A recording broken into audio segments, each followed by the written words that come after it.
Merci. Merci, Monsieur le Président. Merci aux organisateurs et certainement aussi à tous les membres du forum de Schleff, le forum médical, voilà, de nous avoir associés à cette réunion qui devient classique, qui devient connue et qui prend de l'ampleur et dans laquelle on va partager notre expérience concernant les pneumopathies interstitielles. En effet, c'est une entité qui est ancienne, mais qui gagne de l'ampleur parce qu'en fait, son problème s'accentue de plus en plus, mais en même temps, son problème pose des difficultés majeures concernant la prise en charge. C'est un groupe qui est hétérogène, c'est une affection pulmonaire qui touche essentiellement le parenchyme pulmonaire, c'est un petit peu à l'inverse de la bronchopneumopathie chronique obstructive qui touche les bronches. Là, on est au niveau de l'interstitium. L'élément le plus important, c'est le caractère progressif de la maladie, c'est-à-dire c'est une maladie qui continue à altérer la fonction respiratoire et particulièrement la capacité vitale d'une façon progressive jusqu'à ce que le patient arrive au stade d'insuffisance respiratoire ou à une faillite respiratoire. Juste un rappel concernant l'interstitium qu'on voit ici et concernant l'unité fonctionnelle qui est faite par les sacs alvéolaires et par les capillaires. On voit ici la comparaison entre un interstitium pulmonaire normal et un interstitium malade. On voit ici d'abord sur le plan histologique et on voit là sur le plan scanographique un poumon normal par rapport à un poumon fibrotique où on voit des lésions qui s'installent progressivement et qui aboutit en finalité à un aspect de verre dépoli, de condensation parenchymateuse, de bronchectasie et de broncholectasie diffuse, et bien sûr un aspect en rayon de miel. Et cette entité, elle devient de plus en plus, enfin on remarque sur le terrain qu'elle devient de plus en plus pratique. Et les données statistiques qui sont disponibles, particulièrement qui viennent des États-Unis, estiment approximativement que cette pneumopathie interstitielle, elle est due à une pneumopathie d'hypersensibilité dans 20% des cas, à une sarcoïdose dans 20% des cas, à un pneumoconiose dans 10% des cas, et à une fibrose pulmonaire idiopathique qui est la forme la plus grave des pneumopathies interstitielles, et bien sûr aussi aux connectivites, aux maladies de système, et particulièrement à la polyarthrite rhumatoïde, et qui donne des pneumopathies interstitielles diffuses, qui s'aggravent rapidement et qui nécessitent l'attention de tout le monde parce que jusqu'à maintenant, on néglige cette entité. On voit ici l'unité fonctionnelle qui est agressée par différents types d'aérocontaminants, particulièrement de la pollution interne, domestique, de la pollution industrielle, environnementale, mais aussi du tabac, des infections. Il y a une certaine lutte qui est faite par l'organisme et particulièrement par les macrophages, mais cette dernière, soit qu'elle est inefficace du fait d'une prédisposition génétique du patient, soit qu'elle est dépassée parce que le niveau d'agression est élevé et aboutit en finalité à une réaction inflammatoire. On voit ici cette réaction inflammatoire qui est favorisée aussi par certains éléments, particulièrement l'âge avancé, le tabagisme, et donne en finalité, et avec l'âge et avec le temps, donne une réaction inflammatoire importante qui génère ou qui ramène ou qui stimule les macrophages et les polynucléaires neutrophiles. Et cette réaction inflammatoire, elle est considérée comme étant une phase initiale qui prépare le parenchyme pulmonaire à une deuxième phase, qui est une phase fibrosante, qui est la phase la plus difficile. Fait appel en fait à des fibroblastes et qui se transforment en myofibroblastes, qui par la suite génèrent ou produisent des fibres de collagène qui se déposent au niveau du parenchyme pulmonaire et qui transforment ce parenchyme pulmonaire. Initialement, c'est un parenchyme qui est compliant, c'est-à-dire quand le patient respire, le mouvement du poumon se fait de façon normale et sans qu'on se rende compte, le poumon il devient rigide et le fait et pour inspirer, on doit créer, ou plutôt on doit générer une pression négative importante et on doit lutter pour réaliser une inspiration convenable. Et évidemment, l'expiration elle est plus facile parce que le parenchyme pulmonaire a la tendance à se rétracter sur lui-même. Comment on pose le diagnostic? On voit ici que les symptômes, si on revient un petit peu à mon prédécesseur, On va pratiquement citer les mêmes symptômes. C'est toujours la toux et la dyspnée qui reviennent.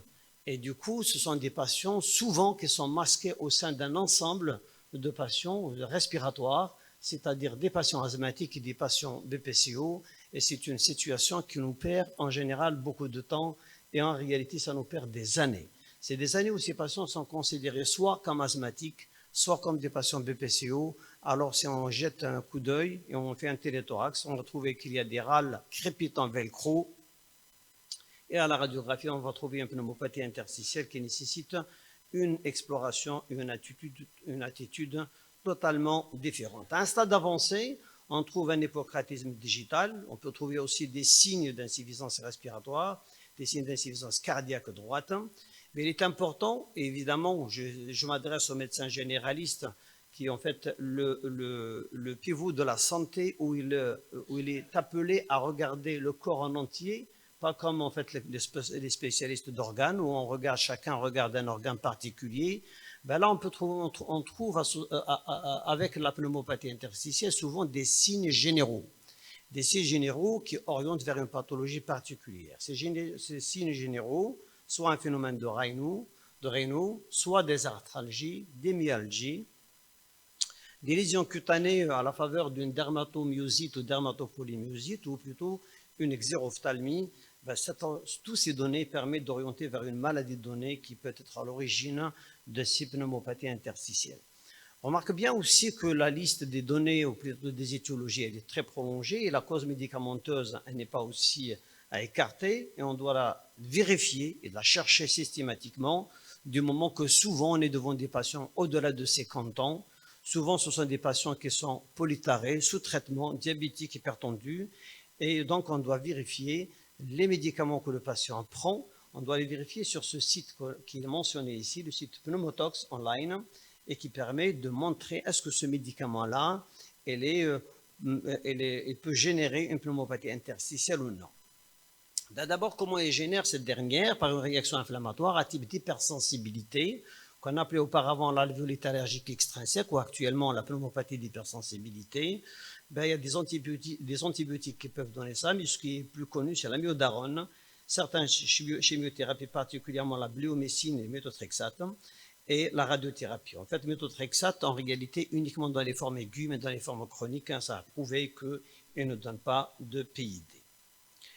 Alors, regardez ici les étiologies qui sont très variées. Certains sont d'ordre professionnel, d'autres sont plutôt domestiques. On voit ici, là, il y a des gens qui sont dans un jacuzzi où certaines moisissures peuvent générer la maladie. Plutôt un menuisier, ça peut éventuellement, ce métier peut générer éventuellement une PHS. Des gens qui travaillent comme dans des usines, ça c'est une fraiseuse qui peut aussi provoquer une pneumopathie interstitielle type PHS. Il y a aussi les dentistes et particulièrement les prothésistes qui sont exposés à des aérocontaminants pouvant générer aussi une pneumopathie interstitielle et même une silicose.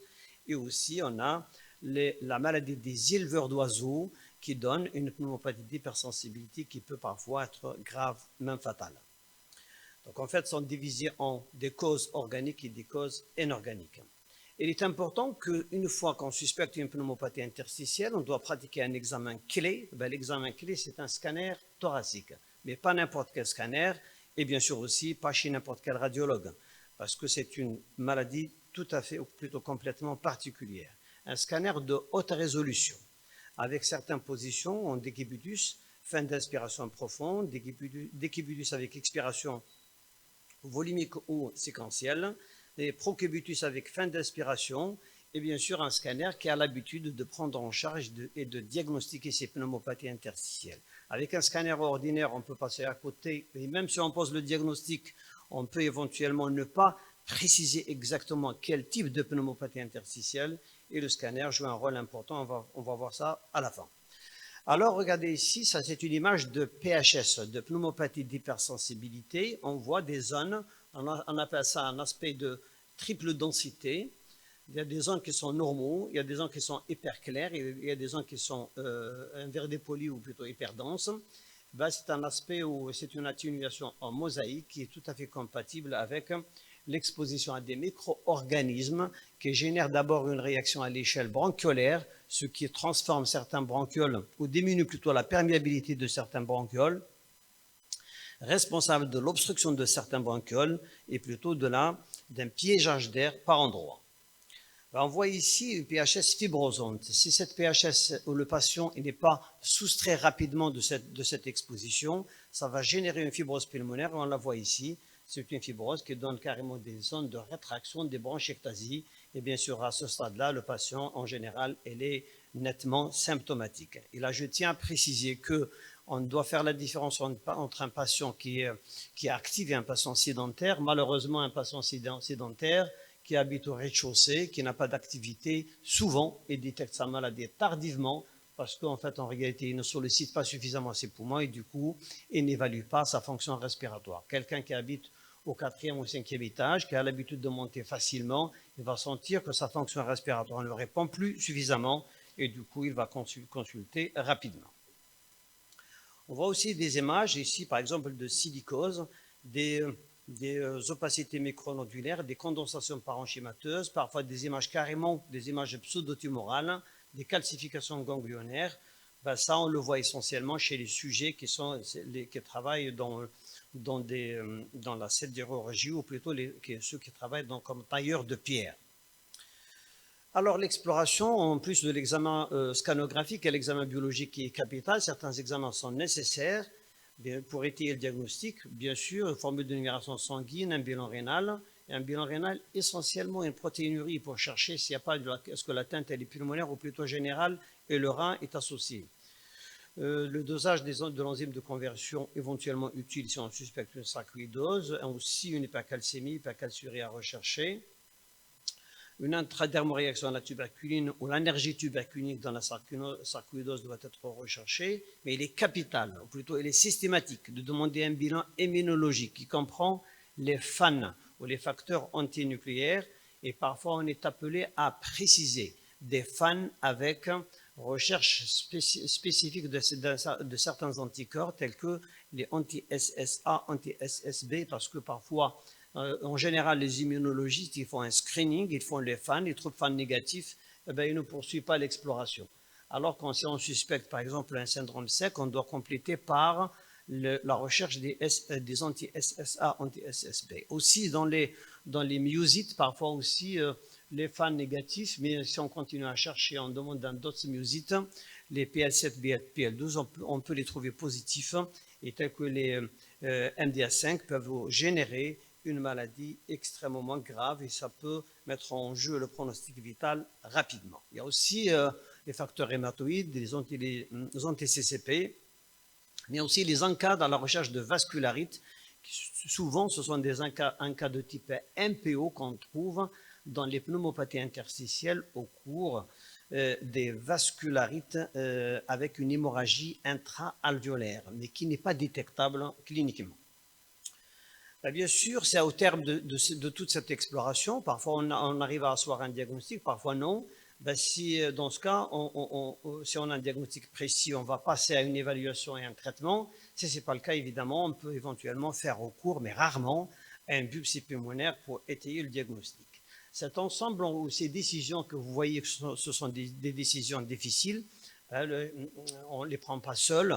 En général, on prend la décision dans le cadre d'une concertation multidisciplinaire, en présence de médecins radiologues obligatoirement.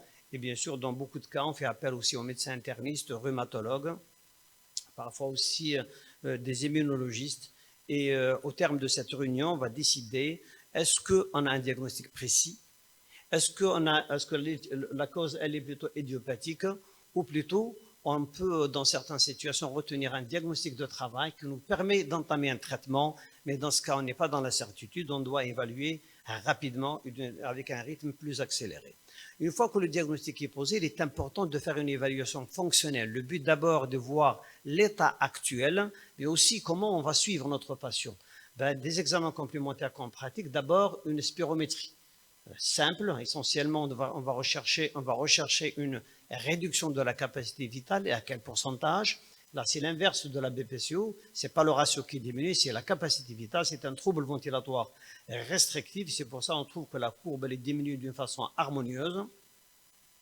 Et bien sûr, parfois, elle est associée à un déficit ventilatoire obstructif. C'est dans le cas où le patient il est fumeur et il a une BPCO associée. En cas de doute, on doit compléter par une plethysmographie. Test de marche de 6 minutes, une gazométrie, mais aussi une DLCO qu'on doit pratiquer et qui est capitale parce qu'elle permet de dépister précocement une atteinte de la fonction respiratoire. Devant une pneumopathie interstitielle, l'élément déterminant, c'est le caractère progressif. C'est une entité qui a été développée récemment, enfin parce que en fait, les auteurs ils pensaient que j'ai une pneumopathie interstitielle, j'ai une perte progressive de la capacité vitale. Mais qu'est-ce qui m'intéresse? Est-ce que c'est l'étiologie ou est-ce que la perte progressive de la capacité vitale? Eh bien, ils ont regardé que qu'il soit que la cause, c'est une PHS ou une PR ou un lépus ou autre, eh bien, le plus important, c'est que est-ce que le patient décline en matière de fonction respiratoire ou non? Ben, s'il décline, c'est un patient qui nécessite une intervention thérapeutique urgente. Ben, c'est un travail qu'on a fait dans le service à propos de 455 patients qui a été publié dans une revue suisse et dans laquelle on a mis en évidence les caractéristiques de nos patients. Et on regarde ici bien qu'on a 77 patients qui présentent une sarcoïdose, mais on a aussi un nombre important de 219 patients qui présentent une connectivité avec pneumopathie interstitielle. On a aussi la fibrose pulmonaire idiopathique qui est aux alentours de 23%, plutôt les causes inconnues, 23%, qui est pratiquement l'équivalent de ce qui existe de par le monde.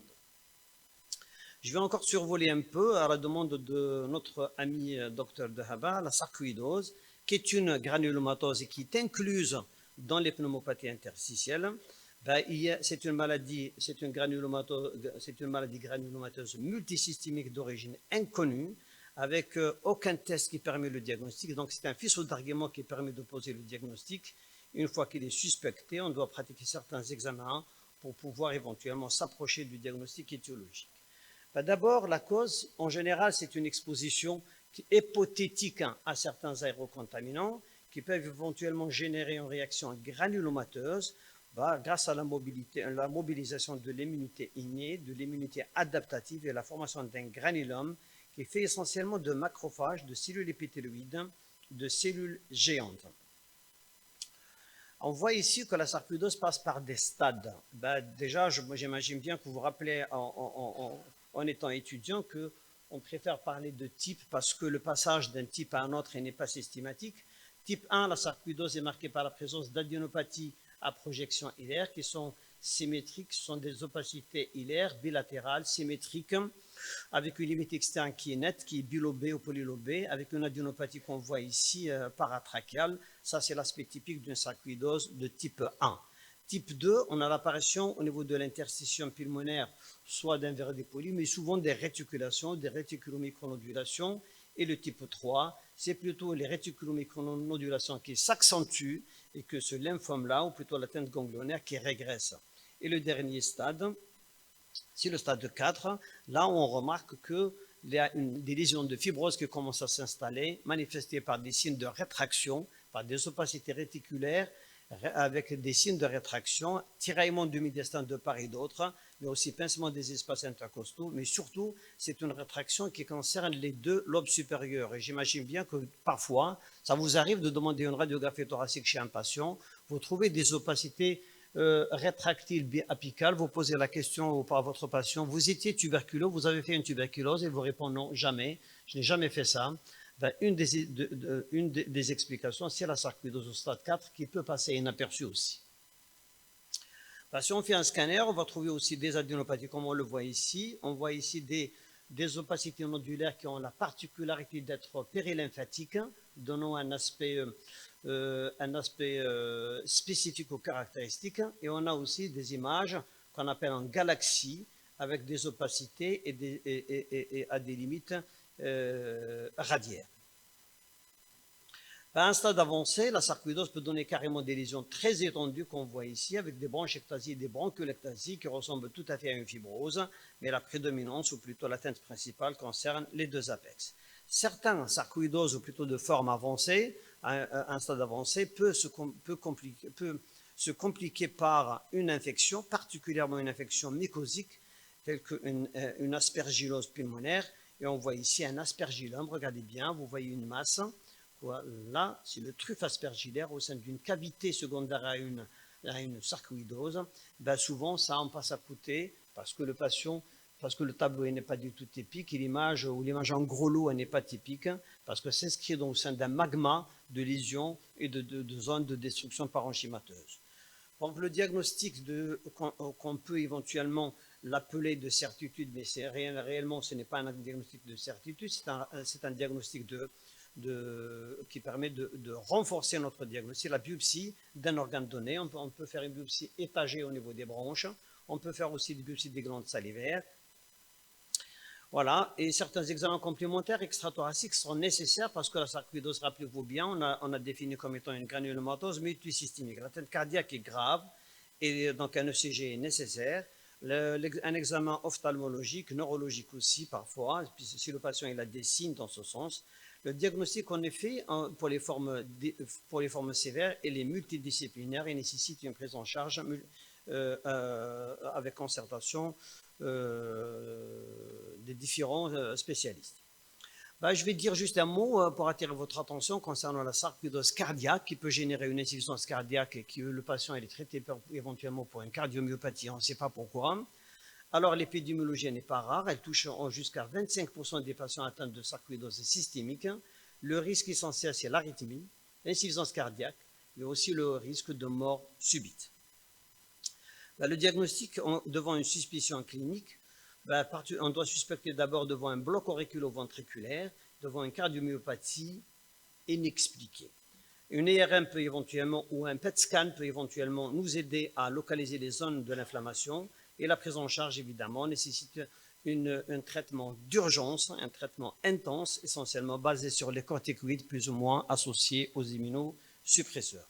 Sur le plan biologique, déjà on a survolé un petit peu tout à l'heure la question, on a parlé essentiellement d'une hypergammaglobulinémie, du dosage de l'enzyme de conversion, mais aussi rechercher une hypercalcémie, hypercalcéurie. La fibroscopie bronchique, très bien. Ok, donc j'imagine qu'il me reste 2 minutes. Alors, donc la fibroscopie montre ici des zones granulomateuses. Le LBL montre une prédominance lymphocytaire et les biopsies étagées montrent ce granulome lymphoïde. Il y a un élément nouveau actuellement qui est disponible comme pratique au niveau de notre service, c'est l'écho-endoscopie avec biopsie transbronchique qui permet d'asseoir le diagnostic presque entre 93 à 100%.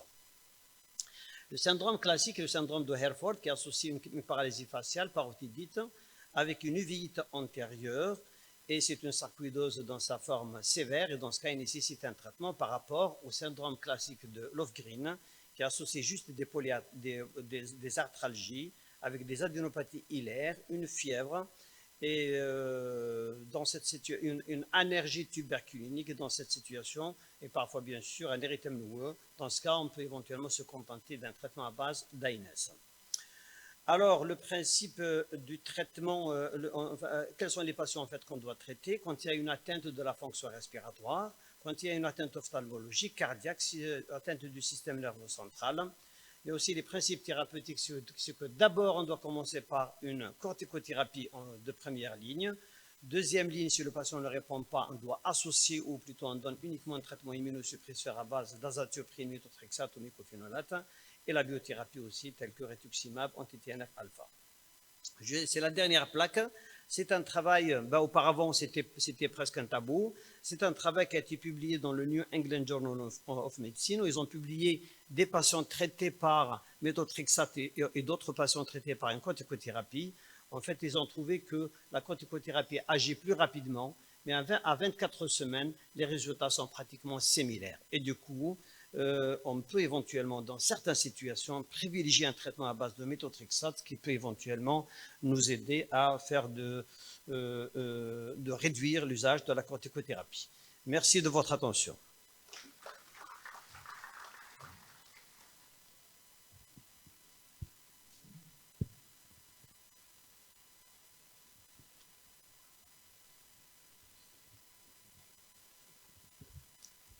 دكتور طاهر.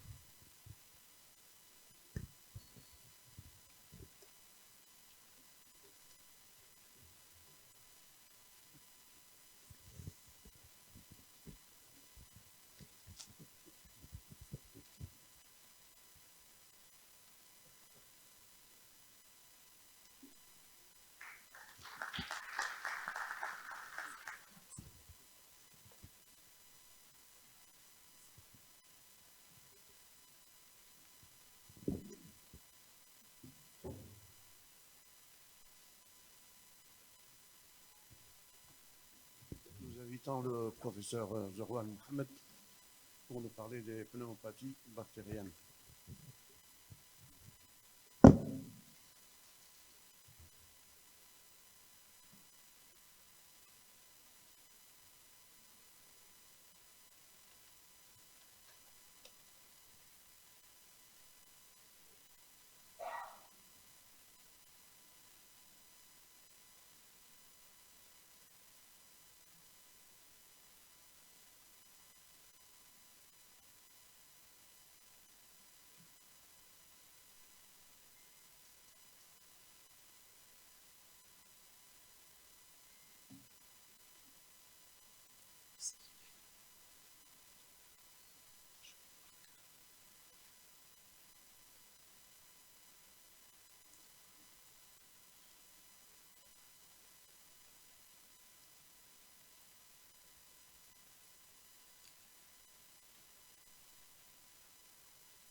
Salam alaikum.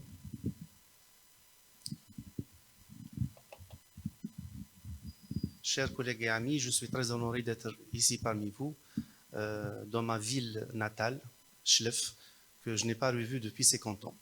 Donc merci à l'association du corps médical privé de la wilaya de Chlef de m'avoir donné cette opportunité. Alors aujourd'hui, je vais essayer de parler des pneumopathies bactériennes aiguës. Donc c'est un thème assez compliqué et complexe parce que en fait, on ne pourra jamais distinguer dans un contexte aigu entre une pneumopathie virale et bactérienne, bien que on peut être orienté. Et pour être orienté, je vais essayer d'être très pratique. Donc, tout d'abord, les pneumopathies bactériennes font partie de la grande famille des infections respiratoires basses. Donc, c'est un cadre nosologique assez particulier et qui incite la collaboration de plusieurs sociétés savantes. Dans ma présentation, je vais essayer de parler des dernières recommandations qui concernent les pneumopathies aiguës communautaires de l'adulte et je vais survoler le guide national des infections respiratoires basses chez l'enfant. Donc, ces infections sont un motif de consultation assez important et à chaque fois, on a des nouvelles recommandations qui apparaissent. Ces recommandations concernent le diagnostic, comment le faire, quels sont les examens pertinents à demander et quel traitement antibiotique prescrire, ainsi quelle est la durée du traitement antibiotique et quelles sont les situations où il faut réellement donner des antibiotiques. Sans oublier que les pneumopathies d'origine virale sont de plus en plus fréquentes, elles sont épidémiques et elles les exposent malheureusement au risque de surinfection. On a des terrains particuliers qui nécessitent également des indications particulières au traitement antibiotique, telles que les exacerbations aiguës d'une bronchopneumopathie chronique obstructive et les pneumopathies d'inhalation chez la personne âgée et les personnes qui sont en soins intensifs. Pour cela, il faut connaître bien sûr les scores de gravité et toutes les comorbidités rattachées à ces infections respiratoires.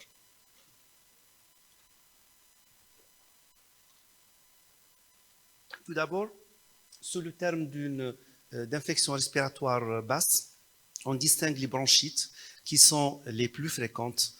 On distingue les bronchopneumopathies chroniques obstructives avec les exacerbations plutôt aiguës des BPCO qui représentent à peu près 15% et les pneumopathies aiguës communautaires qui représentent 10%. Et en voyant la virologie ou bien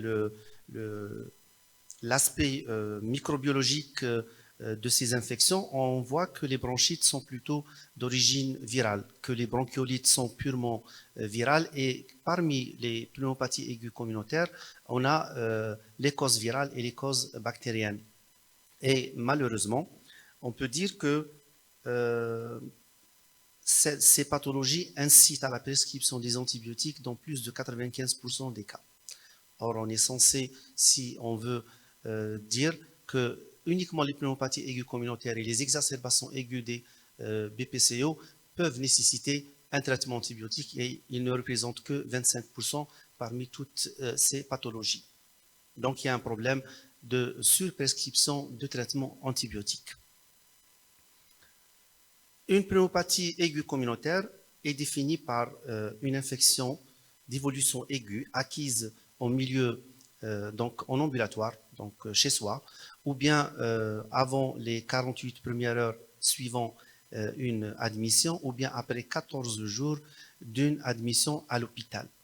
C'est une atteinte qui peut toucher une partie du parenchyme pulmonaire, comme ça peut toucher tout le parenchyme pulmonaire, et le diagnostic doit être basé sur les données de l'interrogatoire, sur l'examen clinique et la radiographie thoracique.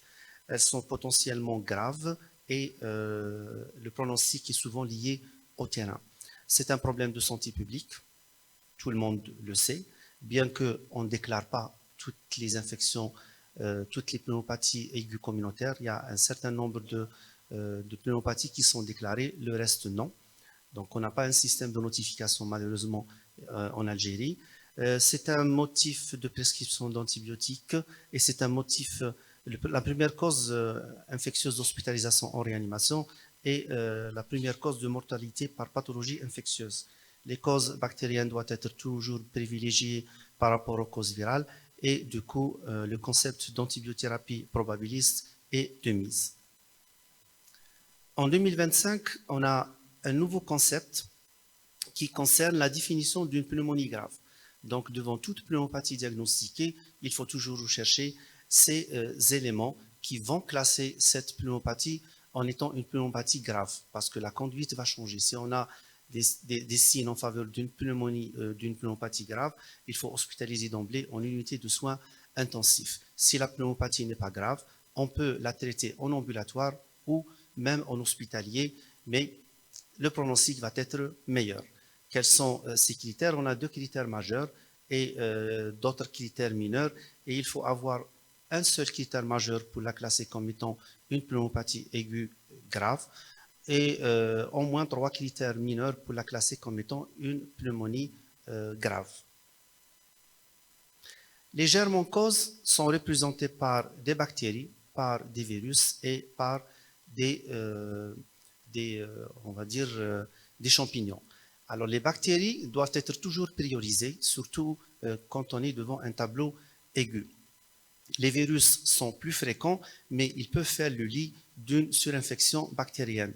Pour les bactéries, on a essentiellement des cocci-gram positifs, surtout le pneumocoque. On a des bacilles gram négatifs, mais aussi on a des mycoplasmes. Le pneumocoque doit être toujours privilégié pour commencer un traitement antibiotique de première intention et faire une évaluation par la suite. Les germes dits atypiques, surtout les germes intracellulaires, doivent être évoqués selon certains critères et en cas de non-réponse à un traitement de première intention.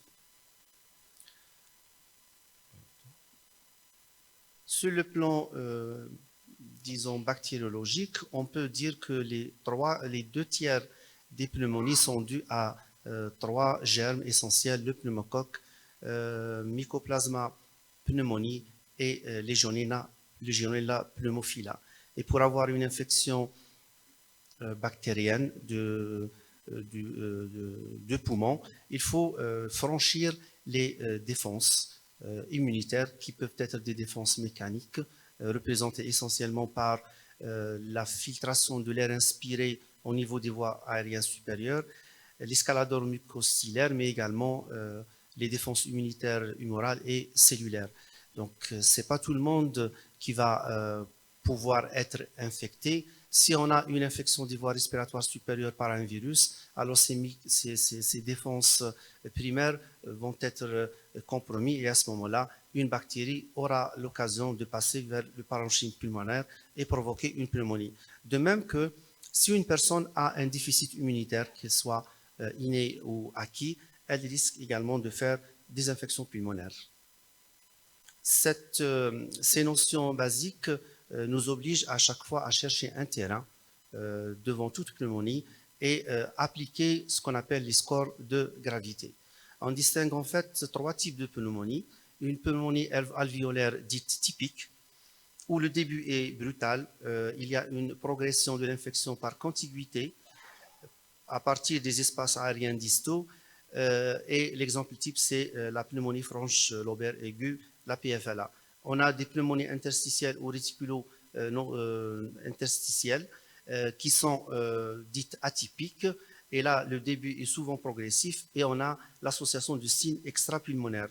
L'exemple type c'est la légionellose et le mycoplasme, et on peut avoir un tableau de bronchopneumonie qui sont des tableaux plus graves, ça donne des pneumopathies nécrosantes, la teinte est mixte et avec participation des lobes postérieurs, et l'exemple type c'est la pneumopathie d'inhalation. Comment diagnostiquer cliniquement une pneumonie? Alors, parce que ça fait partie des infections respiratoires basses, le tableau clinique est représenté par une symptomatologie faite d'une toux, plus ou moins expectoration et fièvre. Alors, ce qui plaide en faveur d'une pneumonie, c'est plutôt une fièvre élevée avec une tachycardie, une polypnée, des douleurs thoraciques et des râles crépitants à l'auscultation, avec une impression globale de gravité et l'absence d'une infection respiratoire des voies supérieures, des voies aériennes supérieures. Par contre, pour une bronchite aiguë, il faut plutôt, on va chercher plutôt une symptomatologie un petit peu bruyante, avec une fièvre qui est inconstante et des brûlures rétrosternales, et souvent le tableau clinique est précédé par une infection des voies aériennes supérieures. Quand on ausculte, on va trouver plutôt une auscultation normale ou bien des râles bronchiques diffus. Puisque les 3 germes suscités ont été incriminés dans les pneumopathies aiguës communautaires bactériennes, donc ça serait bien de connaître quelle est la différence entre les 3 entités. Tout d'abord, le pneumocoque préfère des personnes plus de 40 ans avec comorbidité, surtout une immunodépression. Le mycoplasme pneumonie, c'est plutôt une population plus jeune, et les légionelles, c'est des sujets âgés, de sexe masculin le plus souvent, qui ont des comorbidités, qui prennent de l'alcool, ils sont tabagiques et immunodéprimés. Le contexte pour le pneumocoque, ça survient souvent après une infection respiratoire virale, telle qu'une grippe. Le mycoplasme pneumonie, c'est plutôt dans un contexte d'épidémie familiale ou dans une institution. Et les légionelles, c'est la saison estivale, notion de voyage avec une exposition à des sources d'aérosols. Le début est brutal en cas de pneumocoque, il est horaire. On a fièvre frisson, on a des douleurs thoraciques, une toux productive et on a un syndrome de condensation à l'examen.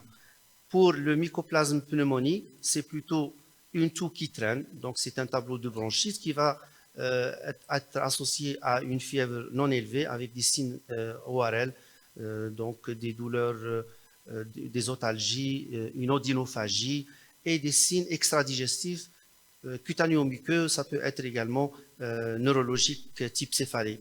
Pour le légionelle, c'est un tableau rapidement progressif, la fièvre est élevée, on n'a pas de signes ORL et on a des signes extra-respiratoires représentés par des signes digestifs type douleur abdominale, diarrhée et même neurologique. Le pouls est souvent dissocié. Sur le plan biologique, le pneumocoque donne souvent un syndrome inflammatoire avec une CRP très élevée et une augmentation des polynucléaires neutrophiles. Quant au mycoplasme pneumonie, c'est plutôt une anémie hémolytique qu'on recherche avec une insuffisance rénale. Pour les légionelles, c'est plutôt une insuffisance rénale avec hyponatrémie, une cytolyse hépatique, et la CRP n'est pas très élevée si on la compare au pneumocoque. Radiologiquement, le pneumocoque donne souvent une opacité alvéolaire systématisée, souvent unilatérale avec réaction pleurale. Le mycoplasme pneumoniae, ça donne typiquement un infiltrat non systématisé des deux bases. Et le légionnel donne des opacités alvéolaires unies ou bilatérales. Donc ça, c'est des exemples des cas de PFL atypique chez un homme de 56 ans qui est sérotique, donc le terrain, qui a une fièvre très élevée à 39, à début brutal, une impression de gravité. La radiographie pulmonaire montre une opacité alvéolaire systématisée du lingula. On a fait des hémocultures et on a isolé le pneumocoque aux hémocultures. Le deuxième cas, c'est un jeune militaire de 22 ans. Progressivement, depuis 3 jours, il fait de la fièvre qui n'est pas très élevée. Il a une otalgie, il a une dysphagie avec des douleurs musculaires et une éruption maculeuse type érythème polymorphe. Et il vous signale qu'il y a 6 syndromes grippaux chez ses amis. Donc, au cours de la dernière semaine, on fait une radiographie, c'est des infiltrats bilatéraux. Et la sérologie est revenue par la suite positive pour Mycoplasma pneumoniae. Le troisième cas est un homme de 67 ans qui est bronchopneumopathe chronique, stade 3, donc température très élevée à 39,2, débuté brutalement la veille, et il est polypnéique à 30 cycles par minute, il a une confusion mentale, des douleurs abdominales, une tension artérielle à 9,5, donc une hypotension, un pouls à 130 et une saturation en oxygène à 86%. Les opacités sont alvéolaires bilatérales. Alors, on l'a classé comme une légionellose grave vu l'existence de au moins 3 signes mineurs de la classification des pneumopathies aiguës communautaires graves que je viens de citer au début. Donc, on voit que la radiographie du thorax est un élément très important pour poser le diagnostic d'une pneumopathie aiguë communautaire. Sauf que si on fait la radio très précocement, on risque d'avoir une radiographie normale. Donc, il ne faut pas hésiter à la refaire par la suite.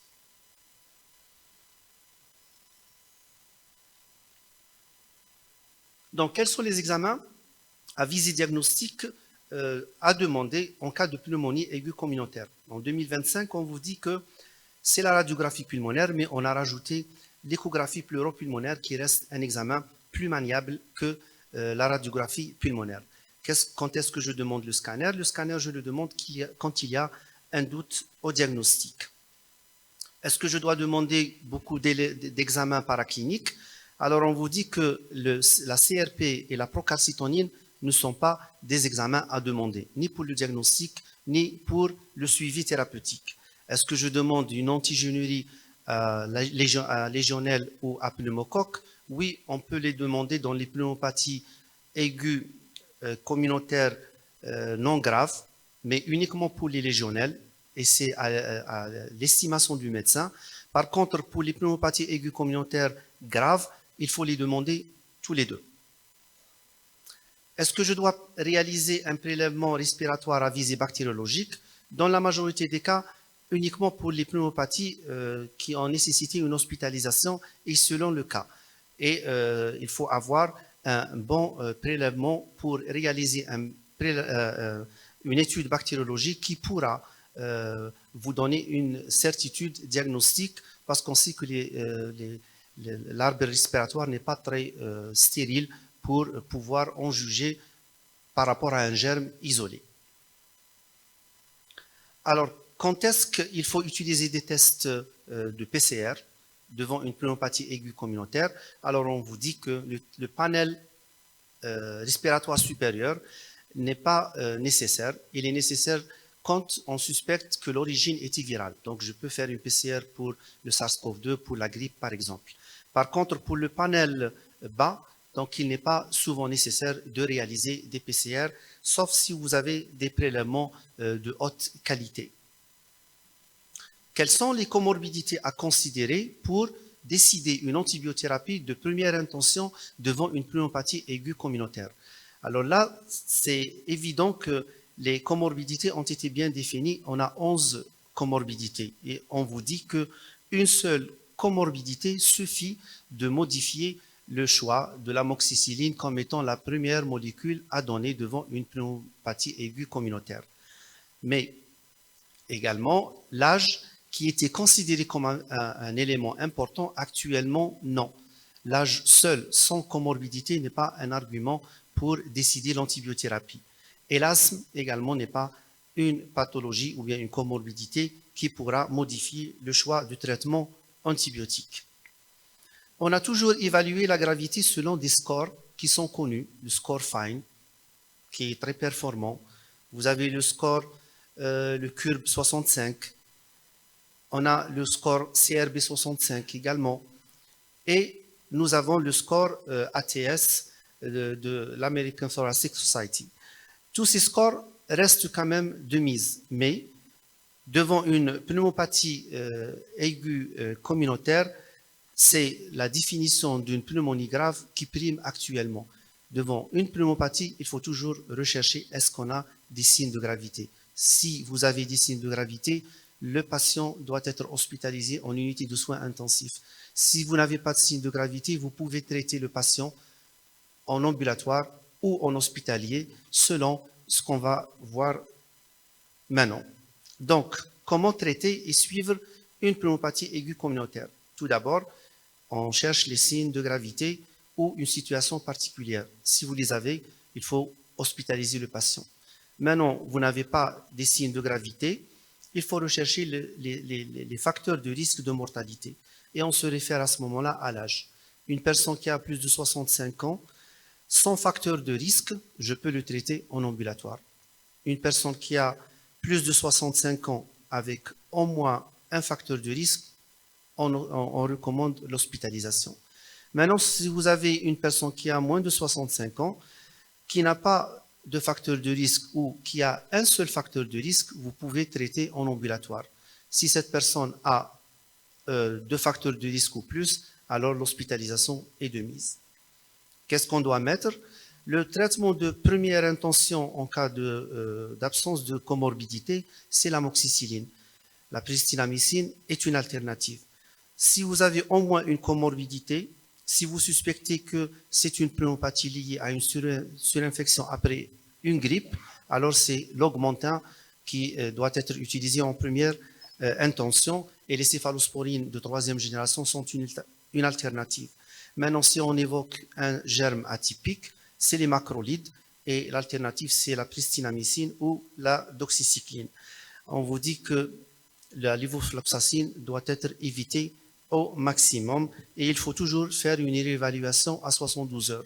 Si le traitement de première intention n'a rien donné, au bout de 72 heures, il faut switcher vers un autre traitement. C'est-à-dire, si j'ai donné de l'amoxicilline et ça n'a rien donné, je dois le remplacer par un macrolide. Si le macrolide a été prescrit et ça n'a rien donné, je dois le changer avec de l'amoxicilline.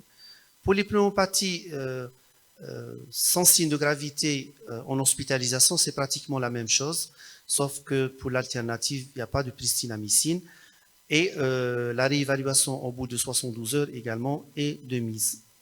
Maintenant, quels sont les antibiotiques à utiliser devant un germe atypique, légionellose, mycoplasma pneumonie ou chlamydophila pneumonie? Là, c'est les macrolides qu'il faut utiliser en première intention. Devant une pneumopathie grave, quelle est l'attitude? Alors, l'attitude initiale, c'est toujours de donner une céphalosporine de troisième génération avec un macrolide. Et l'alternative, c'est la levofloxacine. Je ne vais pas vous embêter par les pneumopathies à Pseudomonas aeruginosa et à staphylocoque parce que c'est l'apanage des services d'hospitalisation, surtout en soins intensifs. Par contre, est-ce que la corticothérapie trouve sa place? Oui, elle a sa place, mais juste devant une pneumopathie aiguë communautaire grave, et il faut écarter toute situation qui contre-indique la corticothérapie. Et le corticoïde qui a été validé, c'est l'imixtuxinate d'hydrocortisone. Le scanner a son indication si au bout de 72 heures, il n'y a pas eu d'amélioration. Et chez les personnes avec un risque de cancer, dans les 2 mois qui suivent la pneumopathie aiguë.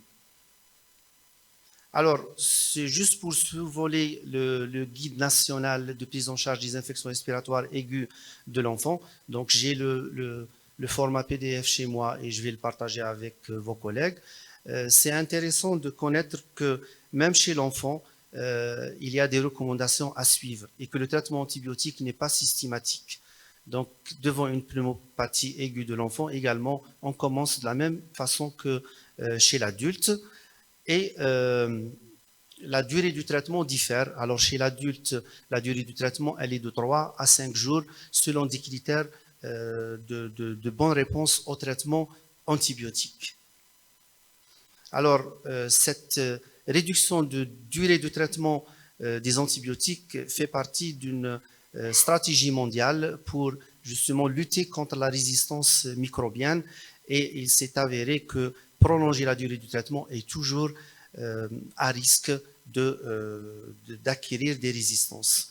Pour la prévention, je ne vais pas vous apprendre grand chose, c'est qu'il faut lutter contre les infections respiratoires basses par une aide au sévrage de tabac, de l'alcool, une bonne hygiène bucco-dentaire, un bon contrôle des comorbidités. Il faut limiter l'utilisation des corticoïdes ainsi que des médicaments qui peuvent donner des troubles de la déglutition et des troubles de la vigilance. Il faut vacciner contre les virus, il faut vacciner contre les bactéries et il ne faut jamais oublier de déclarer certaines maladies telles que la légionellose, la coqueluche et la Covid-19. Je vous remercie pour votre attention. Merci, professeur Zerouar, pour ces éclaircissements et ces détails sur la pneumopathie et la vision du médecin infectiologue sur la pneumopathie. J'appelle le docteur Mamri pour lui remettre l'attestation. Docteur Mamri. Docteur Meskini.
Merci tout le monde. Et professeur Ketfi va nous présenter un symposium des laboratoires BioCare. Je ne sais pas si les représentants des laboratoires BioCare sont présents. Donc, bon, le professeur va le présenter sur les infections respiratoires basses, diagnostic et prise en charge. À vous la parole, monsieur le professeur. Merci, Monsieur le Président. Je tiens encore à remercier le Forum de nouveau pour cette invitation et je tiens aussi à remercier les laboratoires BioCare de m'avoir chargé de parler des pneumopathies infectieuses ou plutôt des infections respiratoires basses.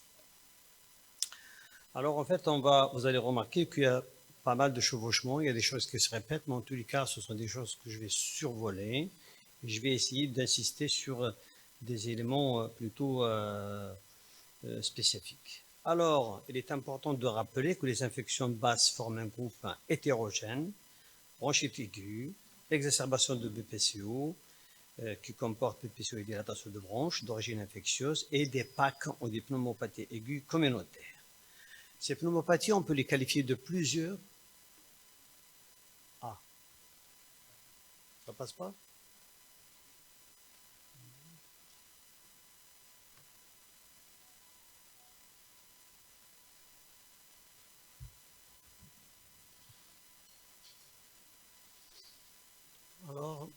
les organisateurs. Ah, c'est bon comme ça? Très bien. Alors, on peut parler de pneumopathie en fonction de l'agent, bactérienne, fongique, virale ou des co-infections, en fonction du site bronchopneumonie ou plutôt atteinte trachéite ou bronchite ou plutôt de pleuropneumopathie, ou selon le type d'acquisition communautaire, nosocomiale, liée aux soins ou plutôt acquise sous ventilation, ou plutôt selon la présentation radiologique, interstitielle, alvéolaire ou autre, selon le terrain, un patient immunodéprimé ou immunocompétent. Les PAC, définies comme une infection du parenchyme pulmonaire d'évolution aiguë, est dite communautaire si elle est acquise en milieu extra-hospitalier ou si à l'hôpital, elle survient avant la 48e heure suivant l'admission. On voit sa fréquence 5 à 15 pour 1000 patients. Les formes graves causent la plus fréquente de décès et on note que les mortalités ne sont pas rares, 1 à 5% pour les patients hospitalisés et 10 à 40% pour les patients admis en réanimation. On voit ici que bien que la charge des infections respiratoires basses est diminuée entre 90 et 2019, mais elle contribue encore à un nombre important de cas incidents de décès, tel qu'on le voit ici en fonction des différents types de germes. On voit ici essentiellement les infections bactériennes qui sont responsables. L'évolution de l'incidence de la légionellose, qui est une forme particulière qui nécessite l'attention du praticien, parce que passer à côté, parfois, ça coûte la vie du patient. On voit que sa fréquence augmente de plus en plus, et là, ce sont des données françaises qui montrent clairement que son incidence augmente d'une année à une autre.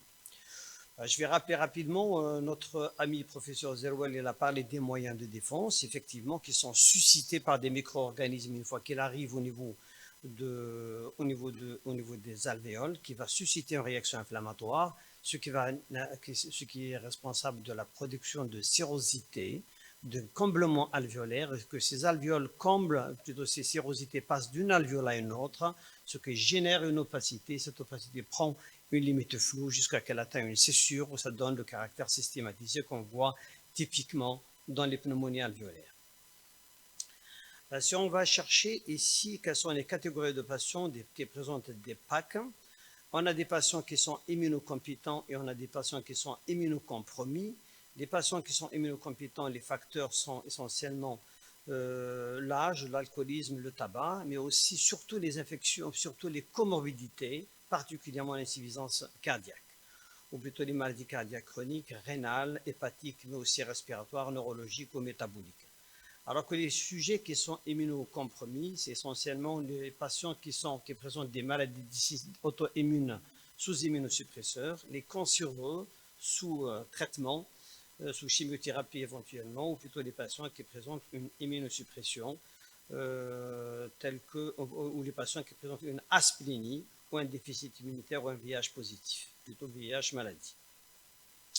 On voit ici les facteurs qui participent dans la mortalité, dans l'incidence et dans la mortalité. On trouve que l'âge, elle est là, c'est un élément capital qui participe dans l'augmentation de l'incidence de la maladie et dans l'augmentation de la mortalité. Et bien sûr, on doit rappeler que notre ami, il a bien parlé que l'âge en réalité en seul, ce n'est pas un facteur. Effectivement, l'âge seul, ce n'est pas un facteur, mais en tous les cas, l'âge, c'est avec l'âge souvent que les comorbidités viennent.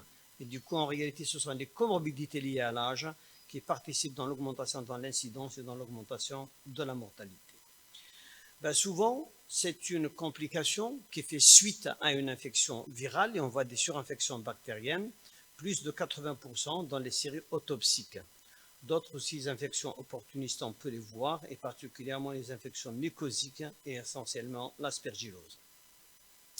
Donc, quelles sont les caractéristiques qu'on doit dépister, qu'on doit détecter, qu'on doit connaître pour faire la part des choses entre infections bactériennes et virales?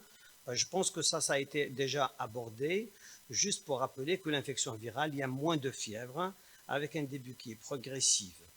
Alors que dans l'infection bactérienne, le tableau est plus grave, avec une opacité systématisée, mais surtout une hyperleucocytose associée. Il est important de rappeler toujours ce tableau-là parce qu'il permet de mettre en évidence des données importantes concernant la conduite thérapeutique. Quels sont les éléments en faveur d'une infection à pneumocoque?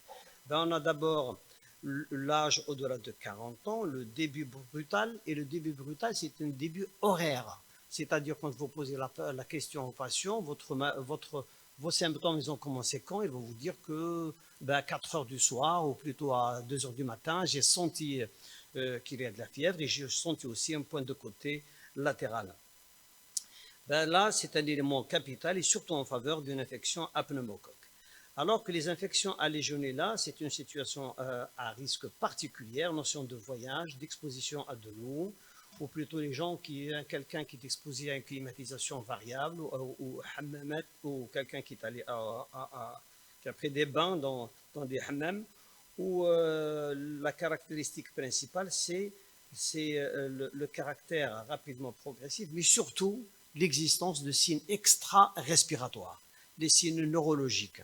Les signes neurologiques où le patient peut présenter éventuellement une confusion mentale, les signes digestifs, notion de vomissement et de diarrhée, mais aussi on a des signes rénals. Souvent, le patient présente une insuffisance, avant l'insuffisance rénale, d'abord un bilan rénal perturbé, mais parfois même une insuffisance rénale qui peut s'installer rapidement. Il est important de signaler que si on fait un néonogramme, on trouve une hyponatrémie. En fait, en réalité, cette hyponatrémie, elle est à l'origine d'un œdème cérébral et qui explique la confusion, ou plutôt les signes neurologiques. Alors que le mycoplasma pneumonique, qui souvent concerne des petites communautés, écoles, universités, casernes, etc., là, c'est plutôt ça concerne la population jeune, début progressif. Elle est en général moins grave, mais des formes graves ont été signalées. Et sur le plan biologique, essentiellement, une anémie qui est associée. Et sur le plan radiologique, elle est totalement différente. Si le pneumocoque et la légionellose donnent une condensation parenchymateuse, les pneumopathies atypiques donnent une pneumopathie interstitielle sous forme de réticulomicronodulation. Quels sont les biomarqueurs d'une légionellose? En fait, en réalité, pourquoi j'ai insisté sur ça? Parce que le pneumocoque, souvent, tout le monde fait attention. La légionellose, souvent, on passe à côté. Et quand on passe à côté, la situation est souvent dramatique. Un syndrome inflammatoire, CRP élevé, mais surtout une hypophosphatémie transitoire. Mais la chose qu'on doit détecter, c'est l'hyponatrémie, par contre, profonde, qui peut générer des troubles neurologiques. CPK-LDH élevé, dysfonctionnement hépatique, avec des transaminases élevées et parfois un syndrome de cholestase. Il y a un dysfonctionnement rénal. Il y a une étude américaine sur 52 hommes consultant dans un tableau aigu associant toux et expectoration à la faveur d'une insuffisance respiratoire basse, examinée en aveugle par 3 médecins. La performance de l'examen physique pour le diagnostic positif de pneumonie est médiocre. Sensibilité 47 à 69, spécificité 58 à 75, et la reproductibilité interobservateur est très mauvaise. C'est-à-dire, en fait, en réalité, tout simplement, si on se base sur l'examen clinique, on peut passer à côté facilement devant une pneumonie alvéolaire, et ça, selon cette étude américaine. Remarquez ici, c'est un aspect de condensation parenchymateuse qu'on voit ici, une image triangulaire, à base périphérique, à sommet hilaire, une limite inférieure qui est nette régulière, qui correspond à la petite césure. Elle est légèrement ascensionnée. Souvent, on trouve qu'elle est en place, associée encore à une opacité moins dense, un discret effacement de la coupe diaphragmatique et un comblement du cul-de-sac. Probablement une réaction pleurale est associée. Et si on remarque bien, ou on fait un peu d'imagination, on va trouver qu'il y a des clartés tubulées au sein de cette image compatible avec un bronchogramme aérique. On va regarder ici en contralatéral, c'est un tableau en général aussi de pneumonie où le patient présente de la fièvre, de la toux évidemment. Et si on fait la radio, on trouve des réticulomicronodulations diffuses au niveau des deux champs pulmonaires. C'est plutôt en faveur d'un germe atypique. Regardez ici, c'est une condensation, mais on voit encore un foyer ici. Probablement, c'est une pneumonie à double foyer, un qui concerne le lobe supérieur et apparemment une partie du lobe inférieur.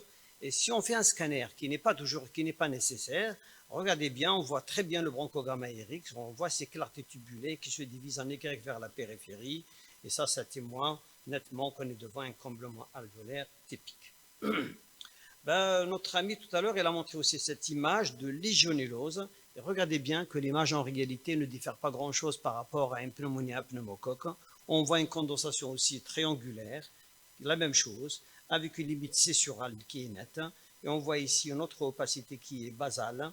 Et on voit, regardez bien que cette image, on voit, je vous rappelle un petit peu la sémiologie qu'on a appris en étant étudiant, qu'elle descend jusqu'au cul-de-sac, qu'elle n'efface pas le contour du médiastin, ce qui témoigne de sa topographie postérieure, double image, double foyer, témoigne de la... C'est un élément seul suffisant qu'on est devant une situation grave et souvent le patient se présente en situation déjà de détresse, au début de détresse. Les signes de cet homme qui est là, qui présente une légionellose, ont été déjà énumérés par mon collègue. Alors, regardez ici, le scanner thoracique, est-ce qu'il est utile? En général, il n'est pas utile si le problème il est clair, mais par contre, dans certaines situations, si on n'arrive pas à contrôler, si on voit des signes ou plutôt des complications, un scanner thoracique il peut montrer des images qui sont parfois difficiles à dépister en présence déjà de lésions de condensation parenchymateuse. On voit ici des collections, probablement sont purulentes, et on voit ici carrément un abcès au niveau du poumon, probablement une complication d'un foyer pneumonique.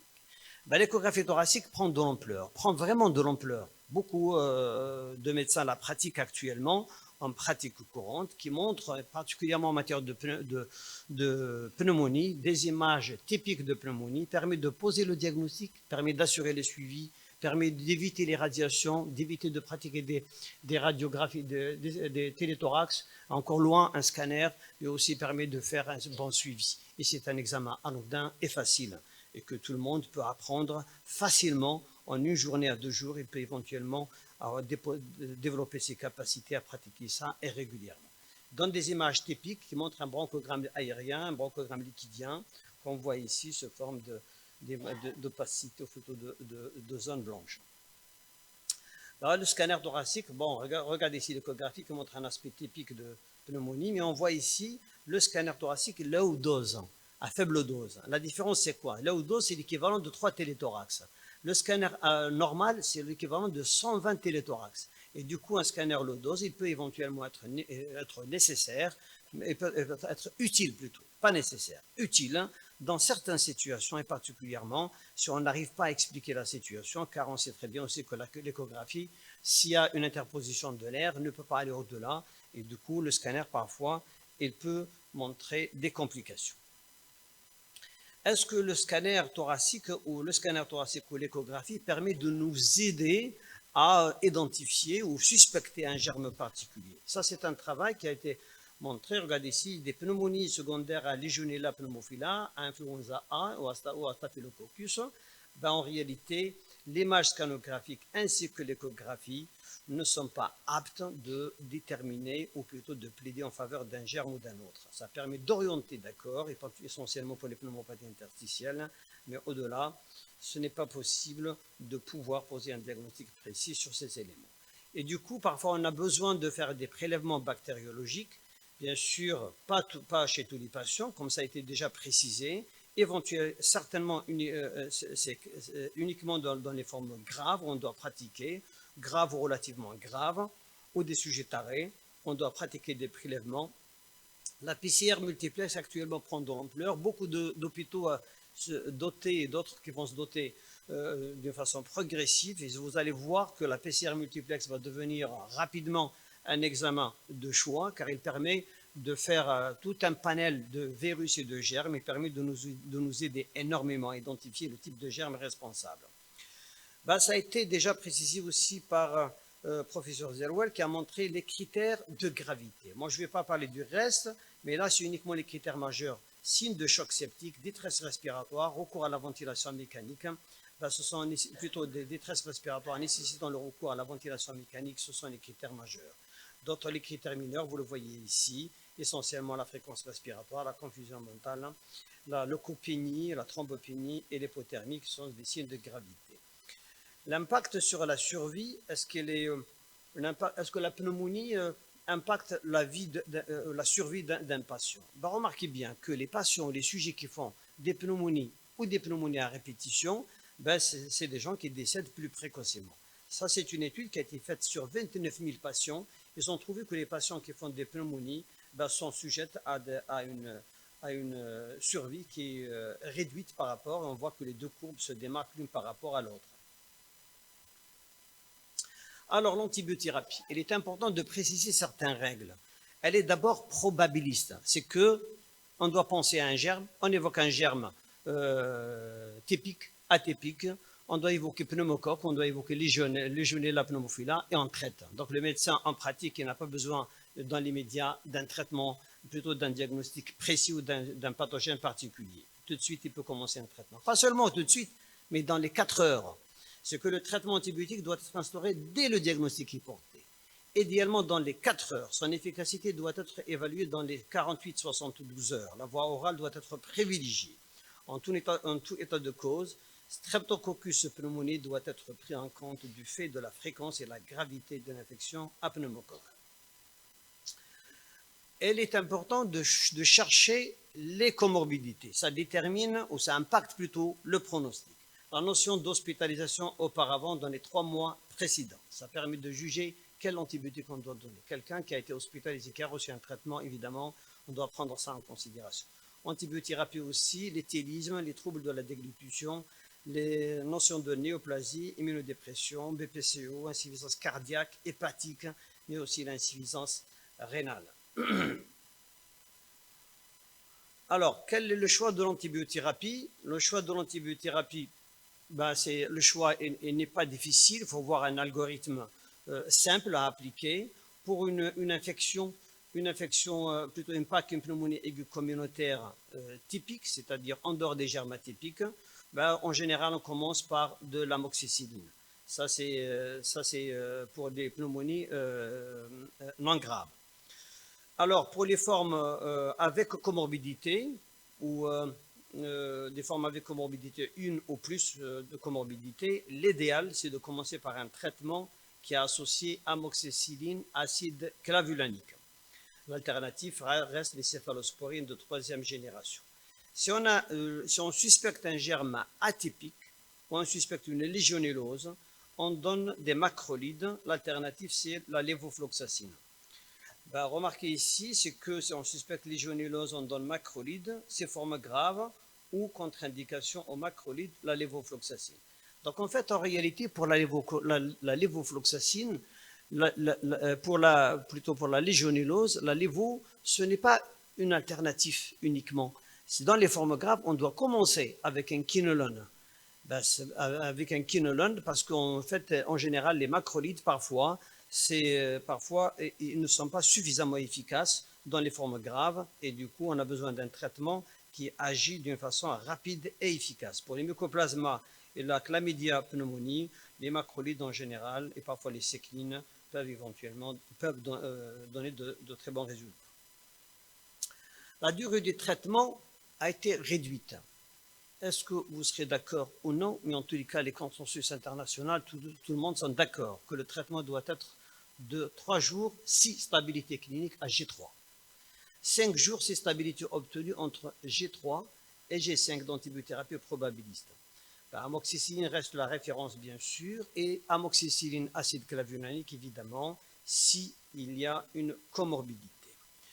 Ce qui est nouveau, là je parle des éléments nouveaux, des éléments nouveaux et particulièrement de 2025. Une corticothérapie, particulièrement de l'hydrocortisone, de l'hémicixunate et de l'hydrocortisone, est recommandée dans les PAC graves. Avant, on disait, on ne donne pas de corticoïdes. Ça risque d'aggraver, probablement d'aggraver la maladie. Actuellement, on revient sur ça, et j'imagine bien que peut-être le Covid-19 a impacté la prise de cette décision. C'est qu'en réalité, une corticothérapie dans les formes graves, à l'exception des patients qui présentent une infection virale, grippe ou syndrome d'inhalation ou myélosuppression, sinon ça peut apporter un plus et ça améliore le pronostic. L'introduction rapide en réanimation, réduction de mortalité et d'intubation. Donc en fait, on doit insister sur le traitement rapide. Et moi, franchement, dans le service, j'aimerais bien parler de l'administration. Et j'évite de parler de la prescription. Les médecins, on a tous la tendance à dire prescription. J'ai écrit, j'ai mentionné, alors que le patient, parfois, l'infirmier, il va juger tout seul, il va voir que vous avez prescrit, mais du moment que le temps est passé, il va reporter demain matin, il va commencer le traitement. Non, le traitement doit être horaire, il faut administrer le traitement, il faut qu'on soit sûr que le patient a reçu son traitement. Alors, l'antibiothérapie probabiliste des PAC graves, c'est essentiellement les céphalosporines de 3e génération, plus ou moins les macrolides. et la lévo, bien sûr, uniquement si allergie ou contre-indication à l'utilisation des bêta-lactamines. L'antibiothérapie probabiliste est dirigée de l'attaque grave, suspectée et confirmée au Staphylococcus. C'est des traitements spécifiques et particulièrement c'est les pénicillines M ou la céphalosporine, éventuellement clindamycine. Je pense évidemment c'est essentiellement à usage hospitalier. Les critères de stabilité qu'on doit vérifier chez nos patients, essentiellement température moins de 37,8, pression artérielle supérieure à 9, fréquence cardiaque inférieure à 100, fréquence respiratoire inférieure à 24, saturation supérieure à 90. Voilà, et concernant la posologie, je ne vais pas vous parler de tout ça, mais en tous les cas, attention. Attention, souvent on donne un traitement et notre traitement ne donne pas parce que tout simplement on ne fait pas attention à la posologie. Et vous allez remarquer, et vous êtes tous au courant que vous avez tous vu des ordonnances amoxicilline 1 gramme 2 fois par jour. Acide clavulanique, amoxicilline, acide clavulanique 1 gramme 2 fois par jour. Ça, ce n'est pas de la bonne pratique. En fait, la posologie normale, idéale, c'est 1 gramme 3 fois par jour. Et on peut éventuellement doubler cette dose dans les formes graves. Évidemment, diminution de la mortalité en cas d'antibiothérapie, c'est certes, et on voit ici dans ce travail qui a été fait sur 18 000 patients, et on voit que la mortalité diminue nettement chez les patients chez lesquels on a commencé le traitement 4 heures après l'apparition des symptômes.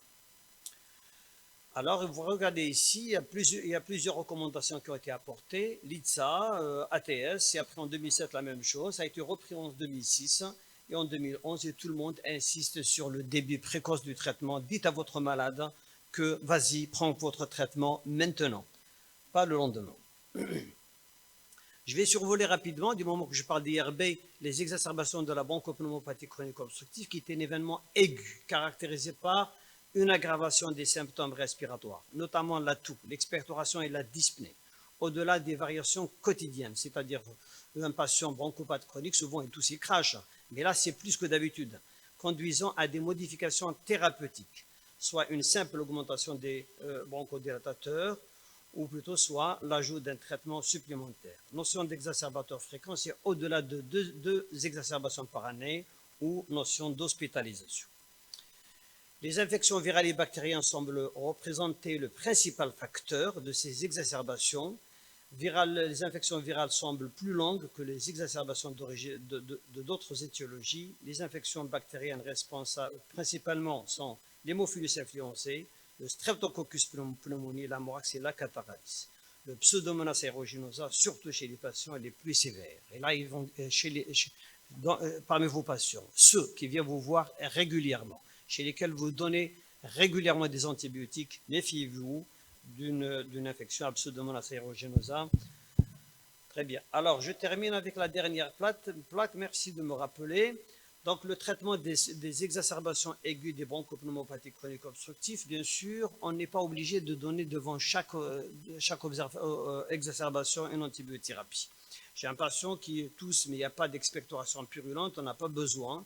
Mais essentiellement, on a besoin chez des patients qui ont une insuffisance respiratoire avec un VMS qui est bas, inférieur à 30, chez des patients qui présentent une toux, une expectoration, selon les critères d'Antonisen, c'est-à-dire expectoration purulente, abondante, qu'on peut vérifier.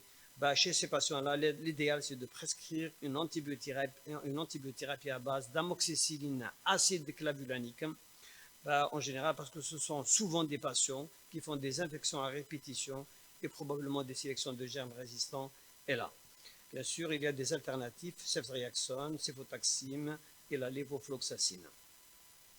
En conclusion, les infections respiratoires basses représentent un problème majeur de santé publique, source de mortalité, de morbimortalité importante, touche particulièrement les sujets fragiles et comorbides, nécessite une vigilance accrue.